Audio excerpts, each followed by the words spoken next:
18/4/2024 की वारदात है। शाहबाद में एक चोरी हुई है दिन दहाड़े।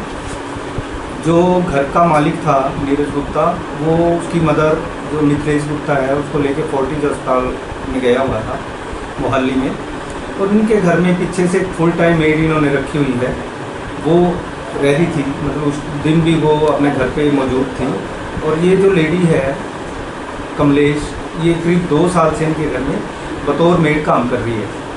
तो जब ये उस दिन वापस आए हॉस्पिटल से, इन्होंने देखा कि इनकी मेड जो है वो बाथरूम में बेहोश पड़ी है और घर की जो अलमारियां थी और बाकी सामान था वो बिखरा पड़ा था।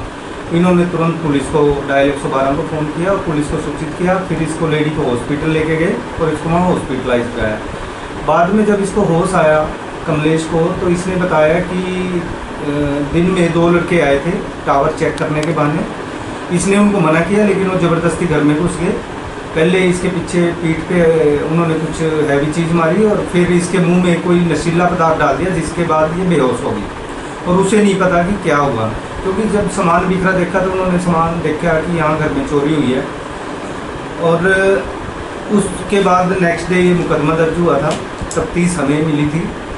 तफ्तीश के दौरान हमने इनके घर के सारे CCTV कैमरे इस घर में लगे हुए हैं। सबसे पहले हमने उनको चेक किया। चेक करने पे पता लगा कि वो काफ़ी समय से ख़राब हैं। फिर हमने बाहर का व्यू देखा इनका, क्योंकि इनके बिल्कुल जस्ट सामने जो अपने एक्स मिनिस्टर हैं बेदी जी, उनकी कोठी है। आसपास के घरों के CCTV कैमरे हमने चेक किए और फिर एक कैमरे का व्यू हमें मिला जिसमें इनका आधा गेट दिखाई दे रहा था। और उस गेट में से जैसे काम वाली, दूध वाला, सब्जी वाला, वो कुछ लोग आते दिखाई दिए। लेकिन वो जो इसने बताया कि 2 लड़कों ने वारदात करी है, वो लड़के कहीं भी दिखाई नहीं दिए। फिर हमने इसको सख्ताई से पूछताछ की। फिर इसने बताया कि इसका मोबाइल जो था वो भी वो साथ लेके गए हैं।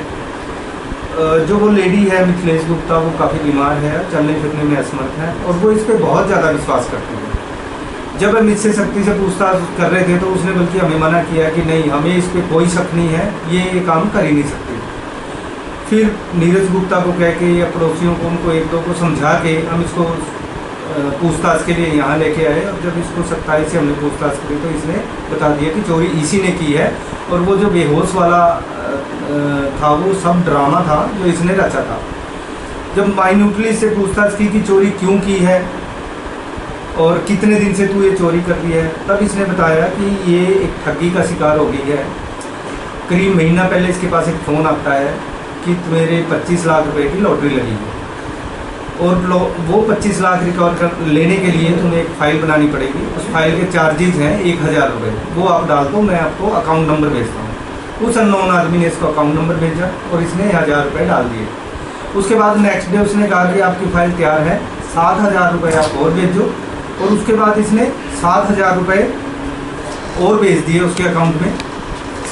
फिर इसी तरीके से इसके नेक्स्ट डे फिर इसने 13,000 मंगवाए, उसके बाद 50,000 मंगवाए, फिर 1 लाख मंगवाए, फिर 1.5 लाख मंगवाए। जैसे जैसे वो पैसे मंगवाता रहा और ये उसमें डालती रही। इसमें जब तक इसके पास कैश थे वो डाले, अपने अकाउंट से डाले इसने, फिर इस घर में से चोरी करके डाले। फिर इसने जेवर चोरी करने शुरू कर दिए। सबसे पहले इसने सोने की चैन और लॉकेट चोरी किया और वो मुथूट फाइनेंस है वहीं शाहबाद में, उसके पास रख दिया और 1.5 लाख रुपये वहाँ से ले आए और 1.5 लाख रुपये उस अकाउंट में डाल दिए। फिर 2-3 दिन बाद जैसे वो डिमांड और करता रहा वो भी, फिर इसने एक सोने का कंगन चोरी किया, 1,48,000 रुपये वहीं मुथूट में रखा और वो पैसे उस अकाउंट में डाल दिए। फिर 3-4 दिन बाद इसने एक टॉपस सोने के चोरी किए, 48,000 रुपये मुथूट से लेके आई और वो उस अकाउंट में डाल दिए। फिर 4-5 दिन बाद इसने दूसरा कंगन चोरी किया, 1,48,000 रुपये में वहीं मुथूट पे रखा और वो पैसे उस अकाउंट में डाल दिए। तो थोड़े थोड़े करके इसने 7.5 लाख रुपये के करीब उस अननोन आदमी जो भी अकाउंट को देता, हर बार नया अकाउंट देता था और उसमें डाल देती थी। और इस तरह थोड़े थोड़े करके पहले इसने घर के जितने भी इनके कैश अमाउंट था वो चोरी किया, फिर ये जितना सोना इसके हाथ लगा वो इसने चोरी किया। अब जो ये लेडी है वो इस पर विश्वास करती थी, सब इसके हाथ में था, इसके सामने लेना देना चलता था, गोल्ड कहाँ रखा है, जेवर कहाँ रखा है, सब इसको पता था। और जब क्योंकि थोड़ा थोड़ा करके काफ़ी चोरी कर चुकी थी, अब एक ना एक दिन इसको डर था कि ये अब मेरी पोल खुलेगी। और उस दिन जब ये लड़का इसका मिथिलेश का और ये दोनों फोर्टिज गए थे, तो इसको फिर ये अपनी स्टोरी बनाने का जो था वो समय मिल गया। जैसे उन्होंने कहा कि हम वापस घर आ रहे हैं, तो इसने स्टोरी क्रिएट करी बेहोश होने का बहाना बनाया और खुद बाथरूम में लेट गई। और फिर वो मौके पे जैसे ही इसको हॉस्पिटलाइज किया, वो ये सारा इसने ड्रामा रचा था, ये खुद इसने चोरी की है। और फ्रॉड कॉल्स के वजह से ये खुद भी ठगी का शिकार थी और उस ठगी वाले को पैसे देने के लिए बार बार चोरी करती रही। और इस तरीके से इस सारे केस का खुलासा है। इसको अरेस्ट कर लिया है, तो आज इसको पेश करेंगे, रिमांड लेंगे।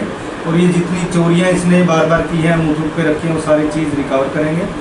और वो अकाउंट नंबर भी इससे लेंगे कि जिन जिन अकाउंट्स में इसने पैसा डलवाया, ताकि उस आदमी तक भी पहुंचा जा सके।